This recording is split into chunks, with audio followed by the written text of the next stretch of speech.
Hello everyone, Jean here. Welcome back to my channel and thanks for watching my videos. Today I'll be baking and I am going to make the famous Butterfinger cake. Today I am making Butterfinger cake and I'm actually making 5 of them for my delivery Monday. So let's get right to it. So let's start with my 3 large eggs. I'll just pour it right there into my mixing bowl. A cup of water right here, right to my mixing bowl.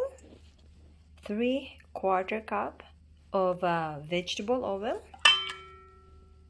to my mixing bowl. Then add to my mixing bowl is my chocolate cake mix right down to it. And what I do, I will mix them with a spatula and then for about 30 seconds, and then use my blender or my mixer for medium speed for 2 minutes. I'll just mix them like this till it's moist, and then before mixing it with my blender or my mixer for 2 minutes. You guys probably don't want to hear all this noise, so I'm just gonna go ahead and show you just a short clip for that. So after 2 minutes, that's what it looked like, and I'm just going to set this aside while I'm going to coat my pan with a light film of butter, and I was going to show you also how I do them. So here's my pan, guys. I am just doing a light film of butter so that the mix will not stick into the pan. And so while I'm doing all this also, I am I am preheating my oven to 350 degrees, so that by the time I get all this done, actually I got all my preparation done, then I will be able to pop this in the oven for 31 minutes. So that's how I do. And by the way, this is what I do to make an extra cash. Because see, what happened is when friends or people at work, we get together, and then they actually, I'll bring some things like this Butterfinger, and then I'll bring some lumpia, I'll bring some chicken adobo, and then I'll bring some let me see what else, stromboli. So when they tasted it, then if they like it, then they want me to bring some more. Then that's what I will tell them, that's my part-time job. So aside from working 4 days a week, so especially this time of the year, everybody kind of like, they want something different and they want something homemade too. And so that's why I have 5 orders for Monday to take to work for actually. Well, the thing about it is, like, I have 5 orders for only 2 people.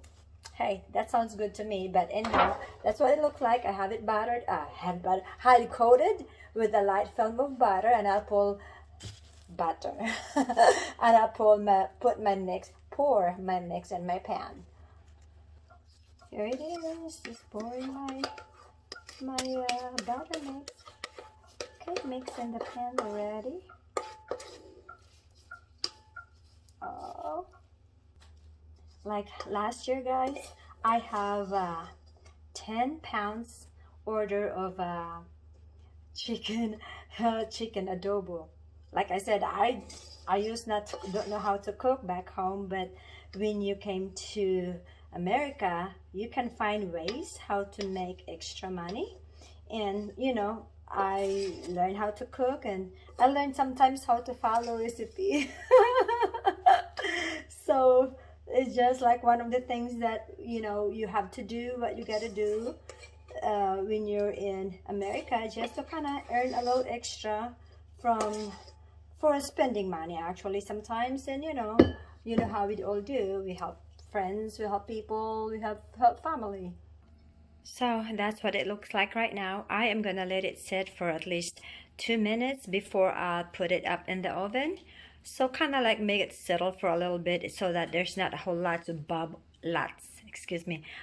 There is no lot of bubbles in my mix. So let it sit for 2 minutes before I put it in the oven.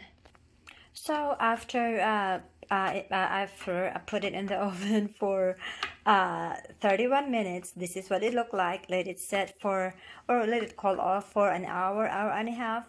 And then what I do is I poke holes on the cake. Here's the reason why. I need to poke holes so that I can pour condensed milk over it, and then let the condensed milk settle or sit or soaked up, the cake soak up the condensed milk. But I use my skewer sticks.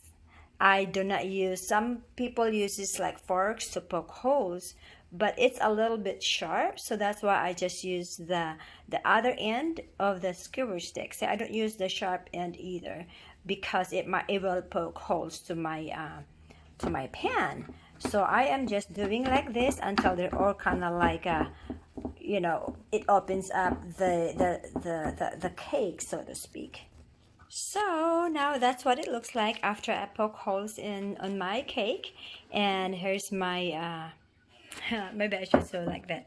That's my condensed milk, and I'm going to pour this over to my cake, and also I'll put chocolate, actually caramel syrup on it too. So I'm gonna show that to you here also in just a few seconds.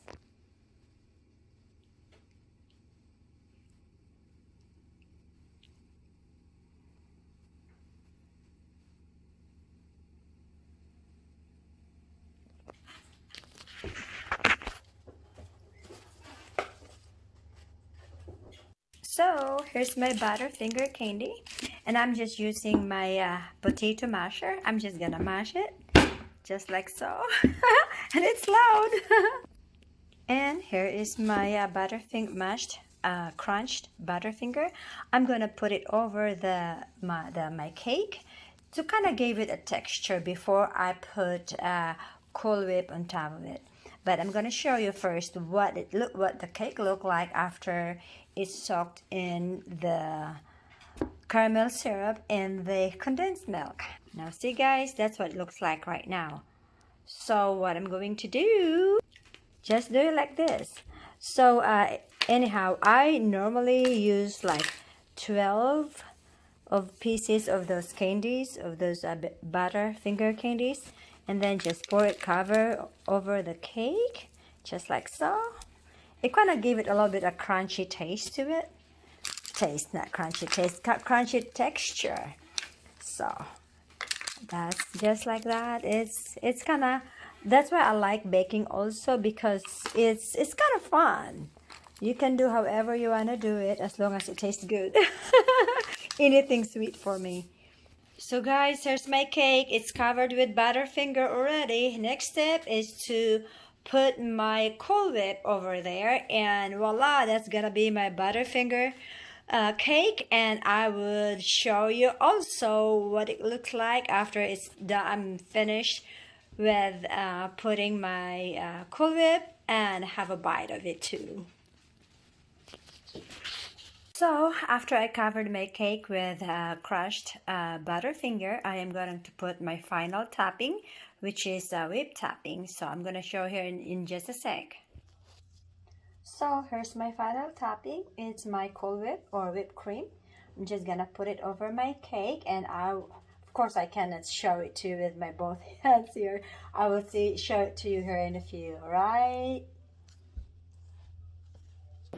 So there you go. That's my whole Cool Whip or whipped cream. I am just gonna spread it all over my cake, all over the pan. By the way, this cake pan, measures 13.5 by 9 inches of the deepness of the pan.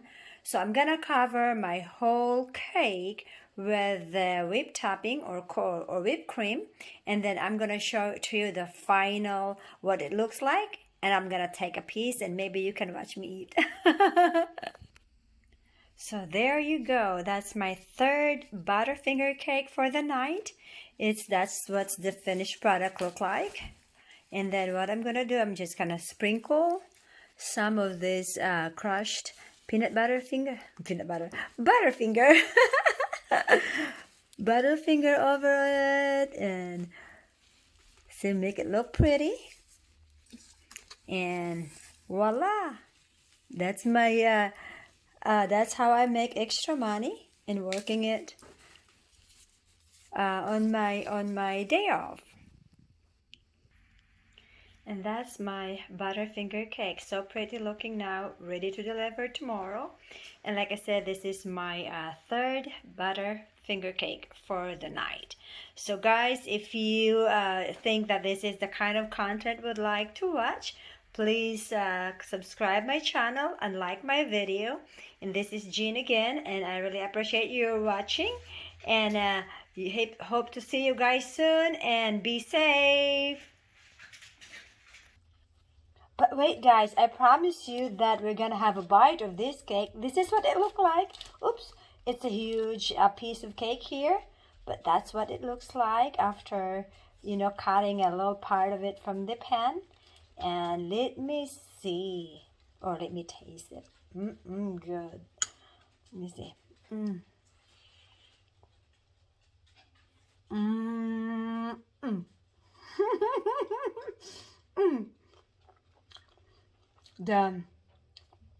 The cake is so moist, and the crunchiness of the Butterfinger, it really makes it a good contrast texture-wise, and of course the whipped cream.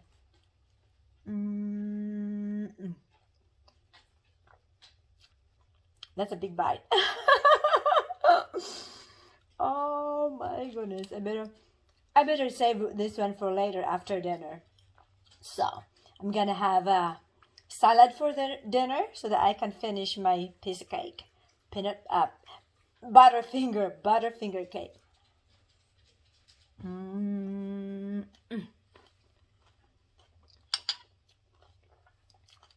So delish. So guys, keep watching. I have a lot of video to come, and especially I'm going to address some of the like wonder why I don't do, or I don't speak Tagalog or Cebuano and things like that. I'm gonna address that in my upcoming videos. And I know that I have a mukbang challenge also. I'm gonna do that also. I'm gonna do I'm gonna try as hard as I can. I'm gonna try to have a no, not Cebuano, like Tagalog video also. It might be just a short one, but it might be worth it. Bye guys, be safe.